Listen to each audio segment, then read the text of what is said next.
విధానంతో రాష్ట్ర వ్యాప్తంగా మొదటిసారి ఏ రాష్ట్రంలో జరిగిన విధంగా ఒకే రోజు నాడు మెగా పీటీఎం మీటింగ్ మనం ఏర్పాటు చేసుకుంటున్నాం.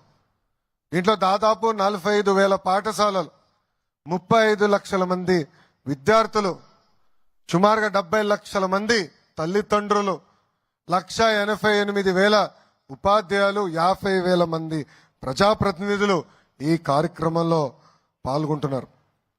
ఈ సమావేశంలో పిల్లలు ఎలా చదువుతున్నారు, పిల్లలు ఎక్కడ వెనుకబడి ఉన్నారు, వాళ్ళని ఎలా ప్రోత్సహించాలి, వాళ్ళు ఎలా ముందలు తీసుకెళ్ళడానికి ఈరోజు ఉపాధ్యాయులు తల్లిదండ్రులతో మాడతాం స్వయంగా నేను చూసా.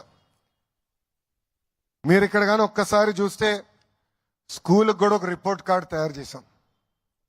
గౌరవ ముఖ్యమంత్రి గారు ప్రతి స్కూల్కి 5 స్టార్ రేటింగ్లో ఎక్కడుందో మీరు చెప్పాలని చెప్పారు. మౌలిక సదుపాయాలతో పాటు పిల్లలు ఎలా చదువుతున్నారు, ఉపాధ్యాయుల అటెండెన్స్ ఏంటి, పిల్లల అటెండెన్స్ ఏంటి, వాళ్ళ మార్కులు ఏంటి, మొత్తం జతపరిచి ఈ స్టార్ రేటింగ్ చేయమని చెప్పారు.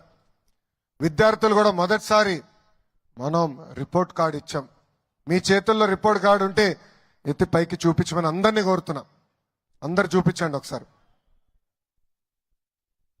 దాంట్లో మీకు 2 ఉన్నాయి. ఒకటి రిపోర్ట్ కార్డ్, ఇంకొకటి హెల్త్ కార్డ్. ఆ హెల్త్ కార్డులో మన పిల్లల ఆరోగ్యం ఎలా ఉంది, ఏమైనా ఇబ్బందులు ఉన్నాయా, ఏమైనా సరిదిద్దుకోవాలని కూడా ఈరోజు హెల్త్ క్యాంప్ ఏర్పాటు చేసి ప్రతి పాఠశాలలో ఇది నిర్వహిస్తున్నాం.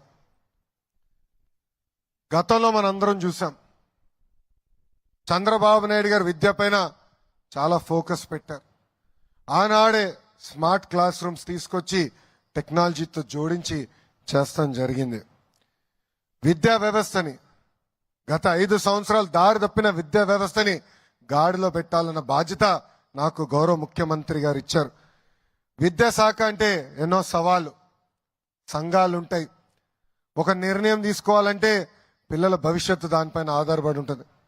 నేను విద్యాశాఖ మంత్రి అవుతున్నానంటే 99% మంది నాకు మెసేజ్ పెట్టి ఆ శాఖను ఎందుకు తీసుకుంటున్నావు అని అడిగారు. ఆ రోజే నేను అనుకున్నా, అబ్బా ఇది అద్భుతమైన శాఖ, ఇక్కడ నా అవసరం ఉంది, ఒక ఛాలెంజ్ గా తీసుకుని వ్యవస్థని సెట్ చేస్తానని మనసులో అనుకున్నాను. గతంలో చూసాం, ప్రతి కార్యక్రమంలో పార్టీ రంగులు ఉండేది, ప్రజాప్రతినిధులు, రాజకీయ నాయకులు ఫోటోలు ఉండేది. గౌరవ ముఖ్యమంత్రి గారు చెప్పి అన్నిట్లో ఫోటోలు తీసేశాం. ఈ రోజు మీరు చూస్తే మీకు ఇచ్చే రిపోర్ట్ కార్డులో ఎవ్వరి ఫోటోలు లేవు. రాబోయే సంవత్సరం ఇచ్చే పుస్తకాల్లో రాజకీయ నాయకుల ఫోటోలు ఉండవు, పార్టీ రంగులు ఉండవు. అంతేకాదు, పాఠశాలలో ఏమైనా సంక్షేమ కార్యక్రమాలు చేయాలంటే పెద్దల పేరు పెడతాం జరిగింది. దాంట్లో భాగంగా డాక్టర్ సర్వేపల్లి రాధాకృష్ణ గారి పేరుతో స్టూడెంట్ కిట్లు ఇస్తున్నాం. ఇంకో పక్కన డొక్క సీతమ్మ గారి పేరుతో మధ్యాహ్న భోజనం కూడా మన ప్రభుత్వం ఈరోజు అందిస్తుంది. ఇంకా మన ప్రభుత్వం కూడా ఒక నిర్ణయం తీసుకుంది, ఉపాధ్యాయులు చదువులు చెప్పాలి, అది వాళ్ళకున్న ఏకైక బాధ్యత. అంతేగాని మరుగుదొడ్లు ఫోటోలు తీస్తాం, భోజనాల దగ్గర ఫోటో తీస్తాం, ఇవన్నీ ఆపేసేయమని నేను ఇప్పటికీ అధికారులు కూడా ఆదేశాలు జారీ చేస్తాం జరిగింది. అంతేకాదు, మన ప్రభుత్వం ఏర్పడిన వెంటనే 16,300 ఉపాధ్యాయుల పోస్టులు భర్తీ చేసేదానికి మెగా డిఎస్సి కూడా ప్రకటించాం.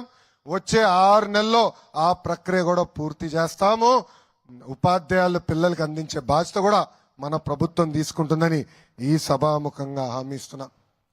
ఇంకా Andhra model of school education మనం రూపొందించుకుంటున్నాం.